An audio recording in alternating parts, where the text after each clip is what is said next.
everyone. So I'm a little late with this layout, but it's only late by like less than a week. You saw the inspiration piece that Christy and Daisy chose for our Quilters vibe this month, and as soon as I saw it, I thought of iris folding.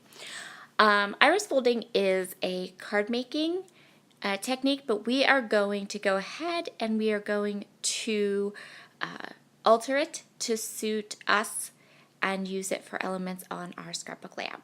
If you've never seen iris folding or you don't really know what it is, this would probably not be the video for you because I'm not going to show all of the steps and I'm not really going to explain a lot of the steps, but I am, during February, I'm participating in Layout Palooza with Christina Sorge, who is hosting this huge online scrapbooking extravaganza. And part of that event, I'm going to be teaching this iris folding technique for scrapbooking in a way more in-depth way. So it will be more like a class and less like a video. So if you're going to go to that event, you will get a lot more information on iris folding and how to do it and what you need to create it. It's a really cool technique. It's been around a long time. It's primarily used for card making, but I have altered it to use it on a scrapbooking layout. And if you are interested in attending that event, you can go to Christina's website, redefinedcreative.com, and sign up for that. And then part of the event will be a very in-depth tutorial on how to do this iris folding.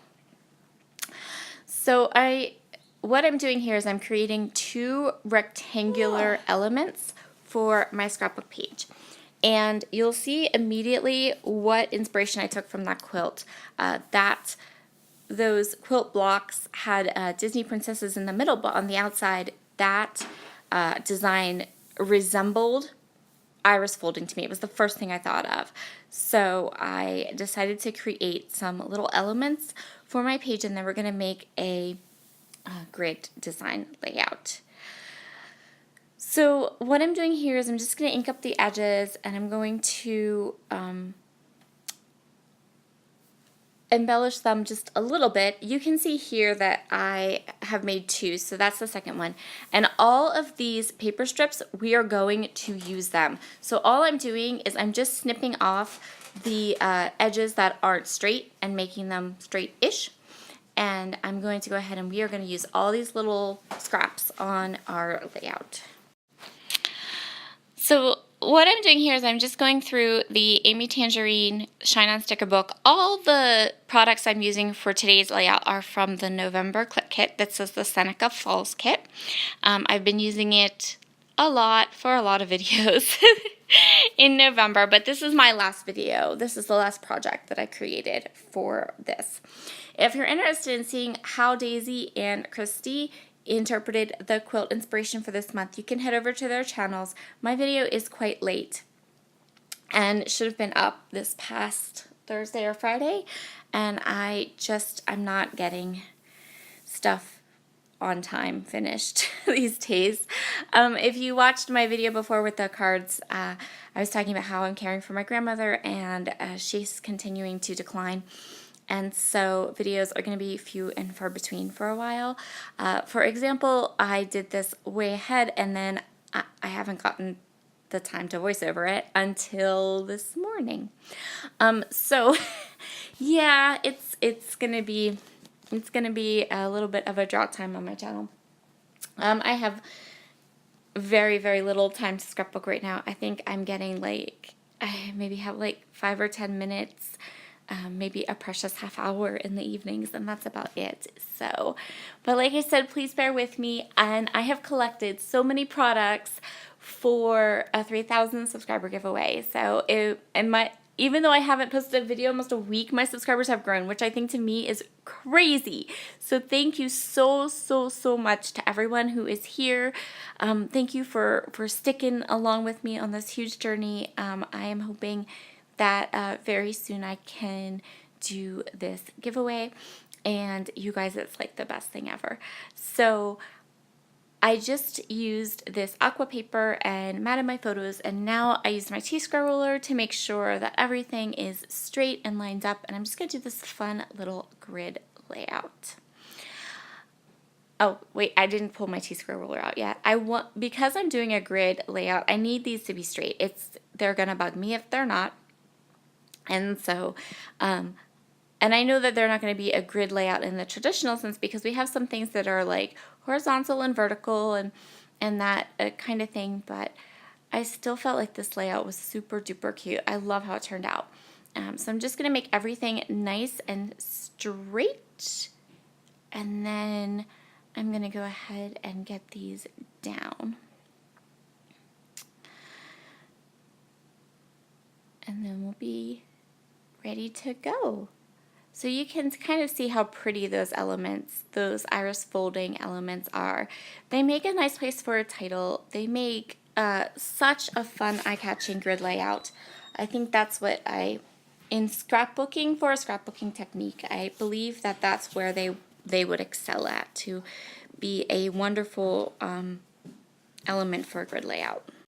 And if you were going to do this on a 12 by 12, you could make these iris folded elements as big or as small as you like. You can also do the inside shape pretty much in any shape you like. I chose hexagons, but you can do ones that are more like circles or more like squares. So I just took all of those trimmed strips of paper. See, I told you we were going to use them. And I'm putting them across to make a border at the top and bottom of my layout. And this kind of mimics the border in the quilt design as well.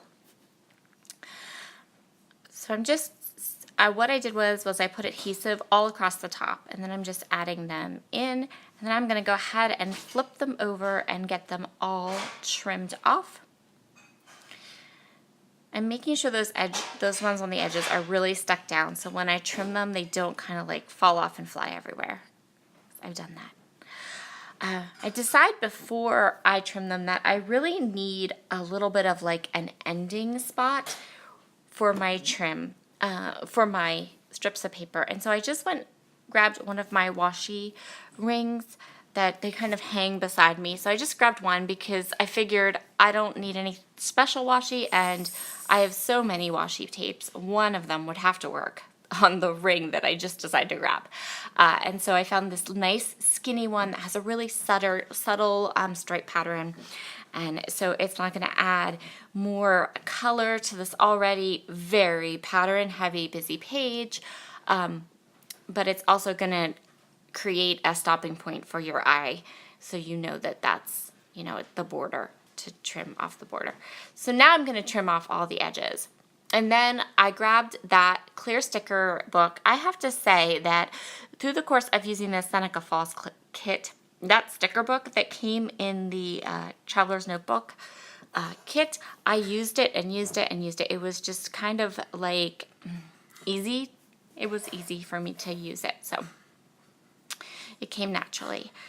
So I'm just going to, all these little edges, so my grid is not a perfect square, and you can kind of see how it's kind of wonky. And so these little corners that are created, I'm going to kind of fill them in with some of these black floral stickers. And so if you're watching this, then, and if you've watched all my other videos that go with this particular Clique kit, then you know that I did 3 layouts and cards using these clear floral stickers from the sticker book, and they pretty much made it onto every project that I made with this kit. This particular kit I'm not keeping. I am going, my sister liked it very, very much as well. Hold on a second, the dogs want to say hello. Anyway, I kind of lost track of what I was saying since I had to settle the pups down. Yeah, I'm just tucking in these clear stickers until I decide that I'm happy with them. Actually, I think more what happened than anything was that I ran out of the stickers. I thought about adding gold ones, but that didn't really work. So I decided that I'm finished. I'm just going to put a date stamp on this layout, and I'm going to call it done.